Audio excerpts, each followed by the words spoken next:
This is Reset. I'm Sasha-Ann Simons. We did it. We made it through a week of twists and turns and stories like these. Critics of the Safety Act are launching a new attack on the law. The Chicago Sun-Times has now dropped its paywall. Controversies in the classroom are spilling over onto the campaign trail. Governor J.B. Pritzker and his Republican challenger, Darren Bailey, are squaring off over the future of education in Illinois. Governor's debate starts now. It's time for our weekly news recap, and here to dive into the week's top local stories is Chicago Sun-Times Washington Bureau Chief Lynn Sweet. Great to see you again. Thanks for having me. Also here, Monica Ng, Axios Chicago reporter. Hi, Monica. Hey, Sasha. Good to meet you in person. Yes. And we've got David Greising, president of the Better Government Association. Welcome back, David. Hello, Sasha. Remember, you can watch us break down the week's news live on WBEZ's Facebook and YouTube. Let's say hi.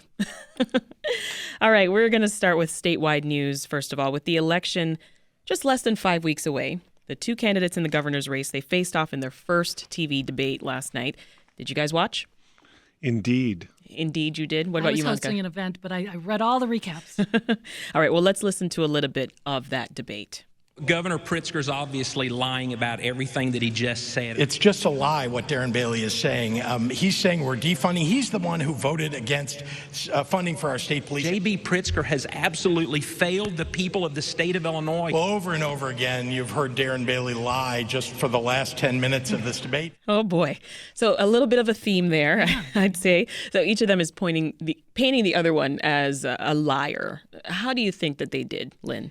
So first of all, my compliments to the moderators of the debate. They had wonderful context and charts explaining the issue when they turned to it, and I think that's important.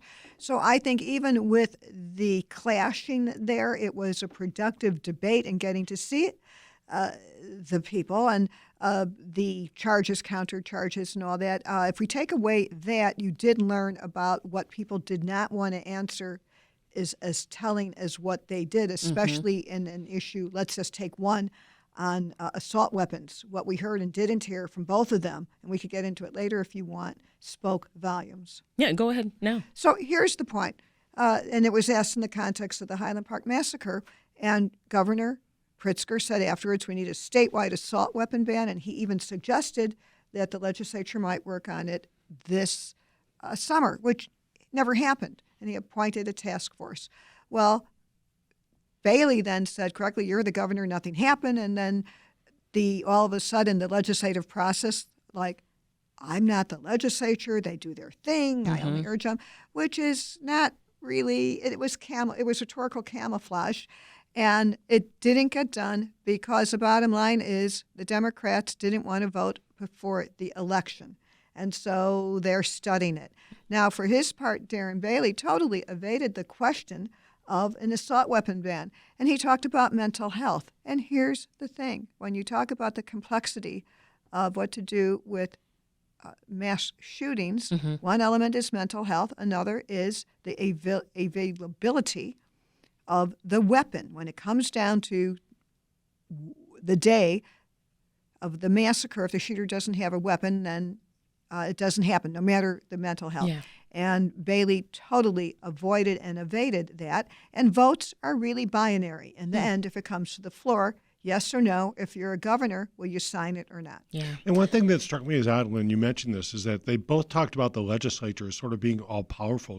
Even Pritzker, who has a supermajority in both houses, and he's the leader of the party, both made it sound like they can't get things done. Or that they have no veto power. I mean, why didn't someone say, well, if it hits your desk, would you veto it? Yeah. Right. So there were, I think I think in that one exchange, it was instructive that it didn't get done this summer, but will it get done now would have been my follow-up question. Like, I understand the reality of not wanting to vote before the election. That follow-up would have been, and I don't know all the rules of the debate when I saw it because they vaulted to Bailey next, would have been, so in the veto session, what do you want to have happen? Right. Are you talking to Senate Leader Harmon? Are you talking to House Leader Welch? Are you talking to Representative Bob Morgan, who's leading the task force? What's the deal? And you do have some sway here. And then to Bailey. So if you were to be governor, it is likely with a Democratic House and Senate if it went to your desk. Would you sign it or not? Yeah. And do you really think that the FOID card law needs to be removed, given that FOID, even as it is today, was too weak to stop the Highland Park shooter? Yeah. Right. Well, let's stick with the governor's race for a moment longer. A private school that was started by Darren Bailey and his wife in 2016. It's coming under more scrutiny. Let's hear a little bit of what WGN's Tamon Bradley asked about last night. Senator Bailey, your school, Full Armor Christian Academy, has a sign on its doors warning people that staff are heavily armed and any attempt to harm children will be met with deadly force. Senator, do you want to arm all Illinois teachers? 30 seconds, please. Well, first and foremost, that school's not political, and I'm not dragging it into this campaign. Secondly, that would be up to the General Assembly of whether or not they would want to support such a measure. All right, David, what do we know about this school? Well, the school uses a curriculum that is published by Bob Jones University that in the past has defended slave owning, defended the Ku Klux Klan, spoke positively about the Ku Klux Klan. They have moderated their texts somewhat, but nevertheless, there is still leading questions about what are the strengths of the 3/5 compromise in the Constitution, which treated black people as if they were 3/5 of a human being in counting them enslaved people, et cetera. So it's clear that the curriculum is ultra conservative. That's the sort of people who are going to go to that school. And it just sort of bespeaks sort of, since it is a school run by or controlled by Darren Bailey and his wife, it speaks to what their fundamental beliefs are about some of the social and historical issues, especially critical race theory, is going to go nowhere near that school. And that also bespeaks sort of what Darren Bailey would seek possibly statewide. May I add one other thing? Sure. So that school is the subject of an ad by Governor Pritzker that documents everything that was said in the debate. And I think as an ad goes, it is effective in making an argument that this is what Bailey, when given, this is what he did. And that's all we're kind of looking for in some of these discussions and even analysis of the ads. And in the asking of the question, I think when he says, I don't want that to be political, I just want to point out, in an election, you don't get to pick and choose. Right. The school I have with a very defined curriculum is off. It's going to be this is on. The curriculum is about as political as one can get. Yeah. So to say to keep this school out of politics is just sort of disingenuous. Well, Monica, I want to pivot to something else that came up a lot this election. Last night, the crime reform bill known as the Safety Act, right? You've been looking into one of the more controversial elements of it, and that's the cash bail piece, the elimination of cash bail. What have you found out? Well, I found out it's pretty divisive. So the Pretrial Fairness Act that goes into effect in January would eliminate cash bail in favor of pretrial detention hearings, where a judge has to hear the prosecutor and the defense say, here's why my client should be free while they await trial or shouldn't be free. And it's some people, it's been defined as the purge. It's going to let all these criminals out on the street. Well, supporters say, no, this will be a transparent process where a judge has to say, here is why I agree with the prosecutor that this person has to stay based on X, Y, Z, or not. And in the past, there's no law that's exactly the same, but New Jersey's law is very similar. In the past, that has kept more people in jail who've committed who are charged with serious crimes and fewer who are charged with lesser crimes. Clearly, Governor J.B. Pritzker feels like that's going to be the outcome here in Illinois, where he says, this is going to keep rapists and murderers and domestic abusers in jail, but, let the mom who shoplifted diapers and formula, go home and take care of her child. Yeah. When we quoted that, one person wrote to me saying, well, she'd have to shoplift $300 or more for that to be considered a felony. And you can parse words on this, but the data does indicate that this will have that effect. How it really pans out in January, it's unclear. Oh, my goodness. Do you think we'll continue to see calls for changes to this law?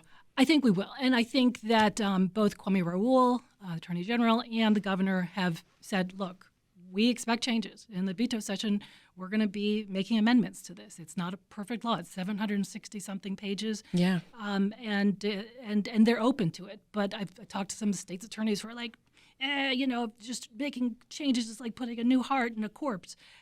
So some people aren't open to tweaks. Yeah. Others are. It was a little surprising last night that Governor Pritzker, when given a chance, didn't say, here's what could be changed. For example, the flight risk ruling, which basically the judges would not be allowed to take into consideration a defendant's prior history of flight, only or non-appearance in court. An immediate intent to flee if released. And that's universally agreed. Probably that needs to be adjusted. And it was disappointing that Governor Pritzker last night wasn't prepared to say, here's one or two things that perhaps could be changed. If I may add, though, as we look into the politics of the Safety Act, I think it is so unknown to voters. It is something new that it's very easy to demagogue and misrepresent because it hasn't happened yet. And I think in the weeks to come, even though we're speaking as early voting has started, I would not be surprised to see more and more a reference to it, because the Safety Act now is also shorthand for the Republican accusation that Democrats are soft on crime. And I think that's the code now. It's not even a code. It's just that's what it means. So the nuances and the changes, the tweaks will be lost in the conversation. Yeah. I want to turn to gun violence. Tragically, 2 young children were among the latest victims last weekend. A 3-year-old who died in a road rage incident, and a 7-year-old who was wounded on his way to church. That weekend, violence left actually 34 people shot, 5 fatally. Then there was a shooting inside the 10th District Police Station on Ogden Avenue Wednesday, which follows another recent shooting inside a West Side police station. What happened at the 10th District Station, Monica? Well, it appears someone walked in. They had a gun, that allegedly had a gun in a plastic bag, and allegedly made threats and said they were going to shoot. Police officers shot that person. We're told non-fatally that it's not serious. And again, when we report these things, we have to say the police said. But it's, I haven't been in a police station recently, but I have been in Chicago Public Schools. All our kids went there, and you have to go through metal detectors. Do they not have those at the doors of police stations? I haven't been to one lately, but I don't know. But good question. Is Superintendent Brown saying that he's going to increase security at police stations? Yeah. So he said he's looking into other things. He said some police stations have higher desks or glass at the front, and these are things that they're thinking of. But yeah, this being the second one in a week. Right. It's like, okay, why are people targeting police stations? Why isn't there better safety there? And what will the superintendent do? Yeah.